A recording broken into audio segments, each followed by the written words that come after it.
Artificial intelligence రంగంలో ప్రపంచ స్థాయి గుర్తింపు పొందే దిశగా తెలంగాణ ప్రభుత్వం మరో భారీ అడుగు వేయనుంది. స్విట్జర్లాండ్లోని దావోస్లో జరుగుతున్న ప్రపంచ ఆర్థిక వేదిక వార్షిక సదస్సులో భాగంగా ముఖ్యమంత్రి రేవంత్ రెడ్డి నేడు తెలంగాణ ఏఐ ఇన్నోవేషన్ హబ్ను అధికారికంగా ప్రారంభించనున్నారు.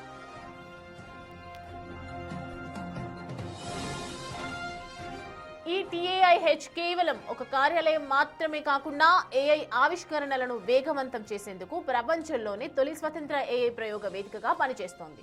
దీని ద్వారా అంతర్జాతీయ టెక్నాలజీ కంపెనీలు, స్టార్టప్లు తమ ఏఐ ప్రయోగాలను తెలంగాణ వేదికగా నిర్వహించే అవకాశం కలుగుతోంది.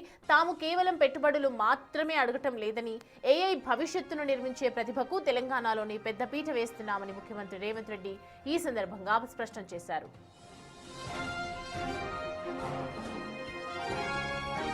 దావోస్ పర్యటనలో Tata group, Infosys, Cisco, DP World, Google, Salesforce వంటి ప్రపంచ స్థాయి కంపెనీల సీఈఓలతో సీఎం 1-to-1 సమావేశాలు నిర్వహించనున్నారు. రాష్ట్రంలో పెట్టుబడులకు ఉన్న అనుకూలతలను వివరించనున్నారు. రాష్ట్ర అభివృద్ధికి కీలకమైన ప్యూర్ రేర్ విధానాలతో పాటు భారత్ ఫ్యూచర్ సిటీ, మూసీ పునరుజ్జీవం వంటి ప్రతిష్టాత్మక ప్రాజెక్టులను గ్లోబల్ ఇన్వెస్టర్ల ముందు ఉంచనున్నారు.